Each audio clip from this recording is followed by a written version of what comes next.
கிளாஸில் நம்ம எந்த ஸ்டிச்சை பற்றி பார்க்க போகிறோம் அப்படின்னா மிரர் ஒர்க்கு. இந்த மிரர் ஒர்க்கில் வந்து த்ரெட்டு ஸ்டிச் எப்படி கொடுக்குறது அப்படின்றது தான் இப்போ பார்க்க போகிறோம். ஃபஸ்ட்டு என்ன பண்ணுறீங்கன்னா பென்சிலால் முதல்ல மார்க் பண்ணிக்கோங்க. ஏன்னா இதுக்கு நேர் ஆப்போசிட்டு, அதேமாரி இதில் ஹாஃபு நேர் ஆப்போசிட்டுக்கு, இது ரெண்டுத்துக்கும் சென்டர் உள்ளது, அதேமாரி இது ரெண்டுத்துக்கும் சென்டர். இதை மார்க்கிங் பண்ணிவிட்டு இப்போ இந்த நம்ம மார்க் பண்ணியிருக்கோம்ல அந்த கோடை வச்சு இங்கே பாருங்கள், ஒன்று விட்டு ஒன்று, ஓகேங்களா, லாக் பண்ணிக்கணும். லாக் பண்ணிவிட்டு நமக்கு எந்த அளவு கேப் வேணுமோ ஃபஸ்ட்டு நான் இந்த சைஸுக்கு போட்டு காமிக்கிறேன். அடுத்தடுத்த சைஸ் கூட நீங்கள் இதில் இன்னும் சின்னது எடுத்துக்கிட்டு இதுக்கு சென்டர் பாயிண்ட் எடுத்துக்கலாம். சென்டர் பாயிண்ட் எடுத்துகிட்டு அதுக்கு தகுந்த மாதிரியே நம்ம போடலாம். சரிங்களா? ஃபஸ்ட்டு தூரம் உள்ளதை ஃபஸ்ட்டு போட்டு காமிக்கிறேன். இப்போ என்ன செய்யணுன்னா அடுத்தது இங்கே வரும், இதிலேருந்து இந்த மிரரை சுற்றி அந்த மிரர் எடுத்துக்கிட்டு வராமல் இருக்கிறதுக்காக நம்ம ஸ்டிச்சிங் கொடுக்குறோம். அந்த ஸ்டிச்சிங் வந்து நம்ம டிசைனாகவும் கொடுக்கலாம், ஏன்னா அந்த மிரர் எடுக்கிறதுக்காத அளவு ஒரே ஒரு லைன் மட்டும் கொடுத்துக்கலாம். ஓகேங்களா?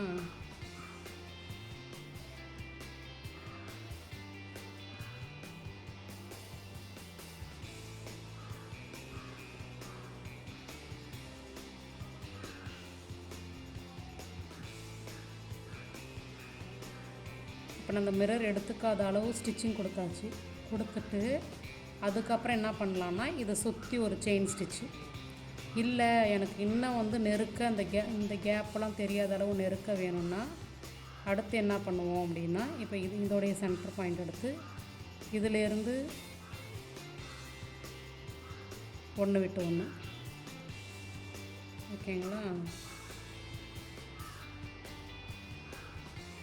லாக் பண்ணிவிட்டு தான் அடுத்ததுக்கு போகணும். நம்ம செயின் கொடுக்குறோமா, செயின் கொடுத்துட்டு அந்த இடத்துல ஒரு லாக் கொடுத்துட்டு இப்போ இந்த கேப்பை விட்டு அடுத்த கேப்பில், அப்போ தான் உங்களுக்கு கரெக்டாக வரும். அந்த ஓரம் மட்டும் நமக்கு க்ளோஸ் ஆகிக்கிட்டே வரும். சரிங்களா? ஓரத்தை மட்டும் க்ளோஸ் பண்ணிகிட்டே வருவோம். இப்போ திரும்ப ஒன்று விட்டு ஒன்று அதே தான் வருது. இப்போ நம்ம இதை விட என்ன நெருக்க கொடுக்கணும் அப்படின்னா அடுத்தது கேப்பை கவர் பண்ணணும். வீடியோ வந்து பொறுமையாக நிறுத்தி நிதானமாக பாருங்கள். ஏன்னா கேப் அதிகமாக உள்ளது முதல்ல போட்டுட்டு அதுக்கப்புறம் கேப்பு கம்மியாக உள்ளதை நம்ம போட்டுக்கிட்டு இருக்கோம். சரிங்களா? த்ரெட்டு ரொம்ப டைட்டு கொடுக்குதுன்னா முன்னாடி ஒரு லாக் பண்ணிவிட்டு அதுக்கப்புறம் திரும்ப ஸ்டார்ட் பண்ணுங்கள். இப்போ திரும்ப அதே இது வருது. அப்போ நம்ம என்ன செய்கிறோன்னா இதுக்கு இடையில உள்ளது நீங்கள் இதோடையும் ஸ்டாப் பண்ணிக்கலாம். இல்லை நமக்கு இன்னும் நெருக்க வேணும் அப்படின்னா அதுக்கு தகுந்த மாதிரி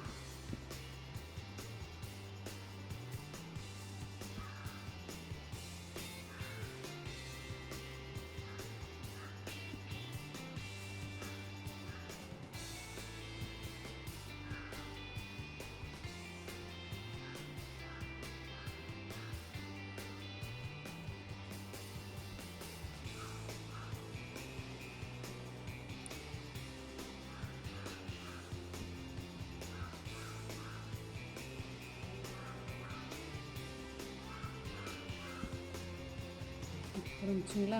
இப்போ நமக்கு கார்னரில் மிரர் ஃபுல்லாக கவர் ஆகிடுச்சு. இப்போ இதை சுற்றி நம்ம என்ன பண்ணலாம், செயின் ஸ்டிச்சு கொடுத்துக்கலாம்.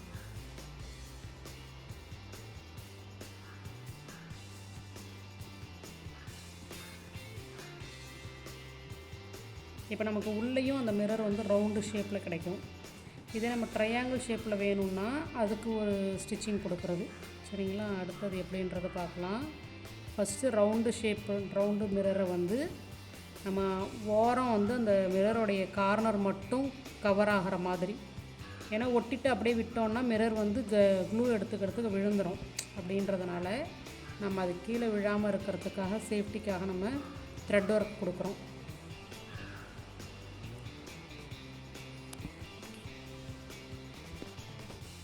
எங்கே ஆரம்பித்தோமோ அதே இடத்துல இந்த செயின் ஸ்டிச்சை வந்து ஃபினிஷ் பண்ணி நிறுத்திக்கணும். ஓகேங்களா?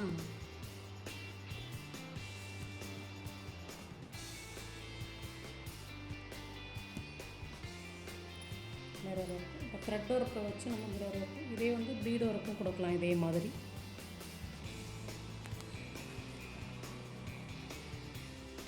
இப்போ நம்ம வந்து மிரர் ஒர்க்கில் த்ரெட் ஒர்க் எப்படி பார்த்தோம்னா மார்க்கிங் பண்ணிக்கிட்டோம் பாயிண்ட்ஸு. அதில் வந்து சென்டர் கார்னர் பாயிண்ட் நீ எவ்வளோ வேணாலும் எடுத்துக்கலாம். உங்களுக்கு எந்த அளவு நெருக்கம் வேணுமோ அந்த அளவு நம்ம எடுத்துக்கலாம். சரிங்களா? ஃபஸ்ட்டு ஸ்டார்டிங்கில் வந்து கொஞ்சம் கேப் அதிகமாக உள்ளதை பார்த்தோம். அதுக்கப்புறம் கொஞ்சம் நெருக்கம் உள்ளது, அதுக்கு இடையில உள்ளது எப்படி போடணும் அப்படின்றத பார்த்தோம். சரிங்களா? இப்போ நான் கண்டினியூவஸாக ஒரு ஆஃப் இது மட்டும் எடுத்து ரொம்ப நெருக்க வர மாதிரி அந்த அவுட்லைனு அது ஃபஸ்ட்டு போட்டு காமிச்சிட்றேன். அதுக்கப்புறமேட்டு இந்த ட்ரையாங்கிள் ஷேப் சொன்னல அது எப்படின்றத பார்க்கலாம். சரிங்களா? பாருங்கள். இப்போ இதையே வந்து ரொம்ப நெருக்க பாயிண்ட் அவுட் பண்ணிக்கிட்டேன்னா பாயிண்ட் அவுட் பண்ணிவிட்டு நம்ம ஹாஃபாக எடுத்துக்காமல் 2 கேப் வந்து 2 கேப் இருக்கிற மாதிரி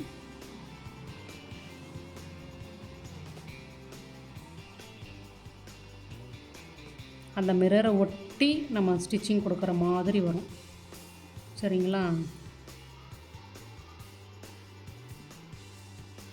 அதாவது அந்த கவுண்டிங் வந்து நம்ம எவ்வளோ எடுத்துக்கிறோன்றதை பொறுத்து உங்களுக்கு நெருக்கம் வரும். சரிங்களா? 1 2 3 4 5 6 திரும்ப அந்த 7 இந்த லாஸ்ட் இது முடியுதில்ல அதுவும் கவுண்டிங் பண்ணிக்கணும். அப்போ 7 அப்போ அதுக்கு தகுந்த மாதிரி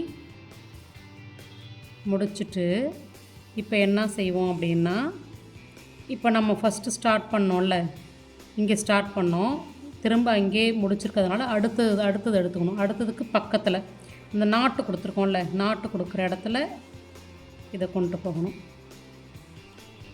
அதே மாதிரி அடுத்ததில் இப்போ இது வந்து ரொம்ப நெருக்க வரும் உங்களுக்கு. நம்ம அதில் போடும்போது மிரருக்குள்ளே கேப் விட்டு த்ரெட்டு வந்து இந்த மிரருக்கு மேலே இருக்கிற மாதிரி இருந்தது. இது என்ன செய்யும்னா மிரரை ஒட்டி வர மாதிரி இருக்கும். இது ஒரு த்ரெட் ஒர்க்கு. சரிங்களா? மிரர் ஒர்க்லேயே வந்து இது ஒரு த்ரெட் ஒர்க்கு. எப்படின்றத கொஞ்சம் பாருங்கள். பொறுமையாக வீடியோவை வந்து பொறுமையாக பாருங்கள்.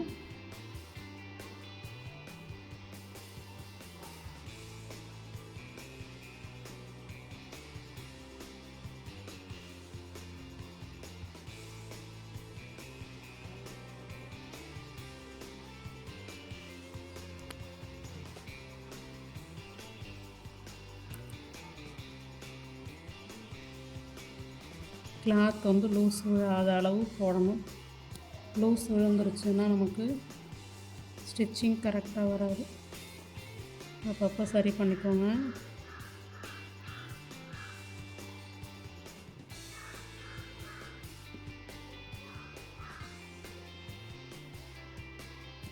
இப்போ இதுக்கு அடுத்து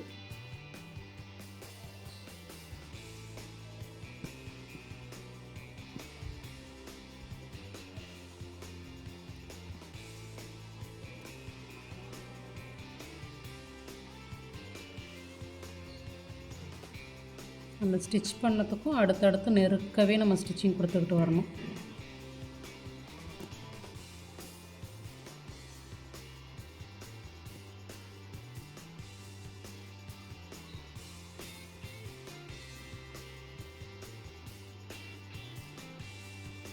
ஹெக்ஸாகன் ஷேப்பில் வரும் நமக்கு.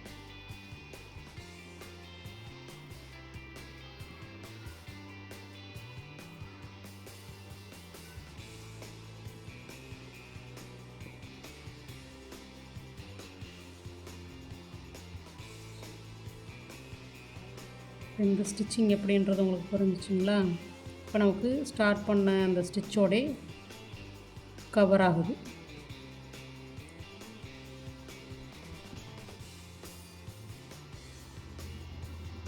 அந்த கேப்பு ஃபுல்லாக முடிகிற வரையும் நம்ம போடணும்.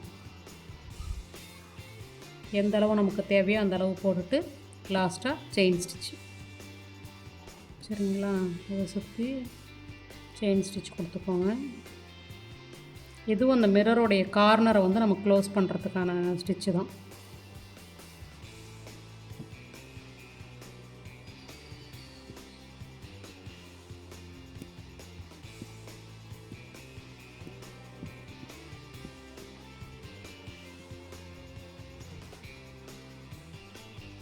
நாட்டு கொடுத்து ஃபினிஷ் பண்ண வேண்டியதான்.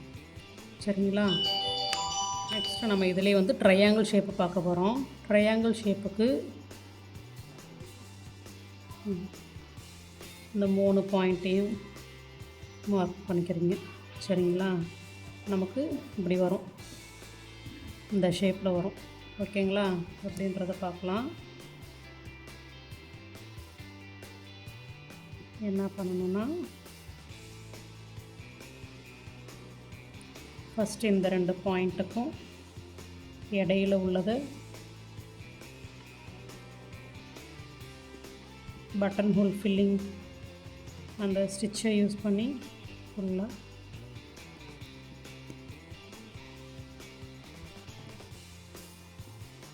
ஓகேங்களா, இந்த சைடு முடிச்சிருவீங்க. இப்போ நமக்கு மிரர் கவர் ஆகிடுச்சு. திரும்ப அதே மாதிரி இந்த சைடு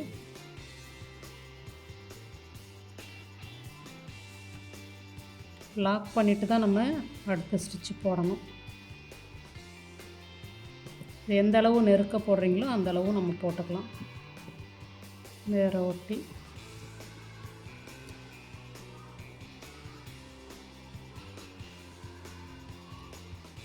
த்ரெட்டில் வந்து பிசுறு வராத அளவு ஸ்டிச்சிங் கொடுத்துக்கோங்க.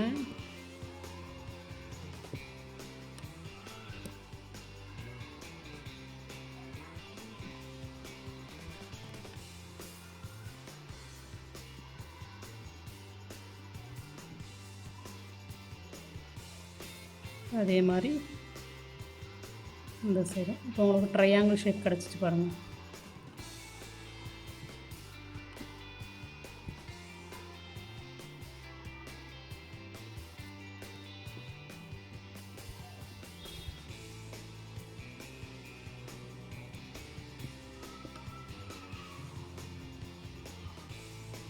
அதை முடித்ததுக்கப்புறம் சுற்றிலும் செயின் ஸ்டிச் கொடுத்து ஃபினிஷ் பண்ணணும்.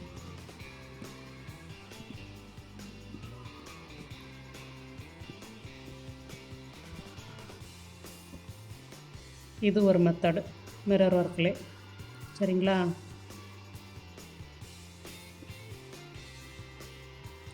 மோஸ்ட்டாக அந்த மிரர் ஒர்க்கில் நம்ம வந்து த்ரெட் ஒர்க்கு தான் மோஸ்ட்டாக பண்ணுவோம். இதில் பீடு ஒர்க்கும் பண்ணலாம், ஜர்தோசி ஒர்க்கும் பண்ணலாம். இதே சேம் மெத்தடு தான். சரிங்களா? இந்த த்ரெட் ஒர்க் எப்படி பண்ணுறோமோ அதே சேம் மெத்தடு தான் வந்து பீடு ஒர்க்கும். நம்ம எப்படி embossed thread work, embossed bead work, embossed zardozi work பார்த்தோம். அதே சேம் தான் மிரர் ஒர்க்லேயும். ஓகேங்களா? இப்போ அது வந்து டைமண்ட் ஷேப் இருக்குங்களா, அந்த டைமண்ட் ஷேப்பில் நம்ம பாதி மட்டும் த்ரெட் ஒர்க்கு பண்ணிவிட்டு மீதி பாதியை வந்து நம்ம மிரர் அப்படியே விட்டுறலாம். அது ஒரு ஷேப் உங்களுக்கு கிடைக்கும். இப்போ நான் போட்டு காமிக்கிறேன் பாருங்கள்.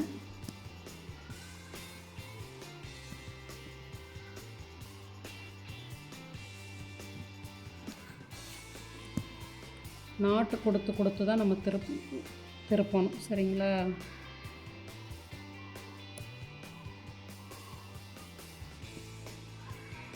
ஒட்டியே லாக் பண்ணிக்கணும். ரொம்ப தூரம் கொடுக்காதீங்க.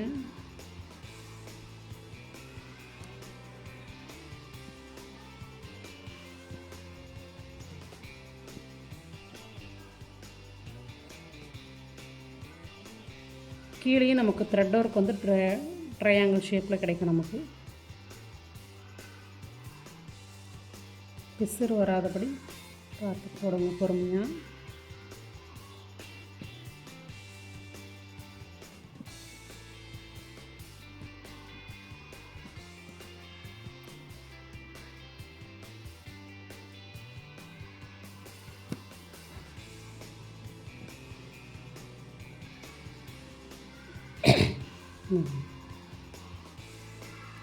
இது மாதிரி வரும். ஒரு கொடியில் வந்துட்டு ஒரு மொட்டு எடுத்துக்கலாம். இது மாதிரி பாதி. இதில் வந்து நம்ம என்ன செய்யணும்னா, திரும்ப போய் நம்ம அதில் செயின் ஸ்டிச்சு கொடுத்துக்கலாம்.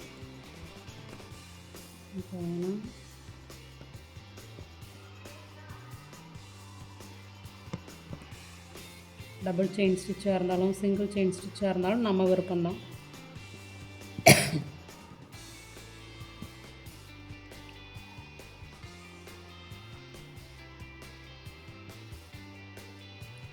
உங்களுக்கு எவ்வளோ அழகாக வந்திருக்கு பாருங்கள்.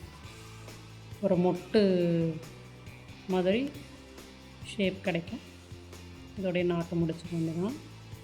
இதிலே வந்து நம்ம பீடு ஒர்க்கும் இதே மாதிரி கொடுக்கலாம். எம்போஸ்டாக தெரியும், அந்த மிரருக்கு மேலே எம்போஸ்டாக இருக்கும். சரிங்களா? இதுதான் மிரர் ஒர்க்கு. இந்த 3 டைப்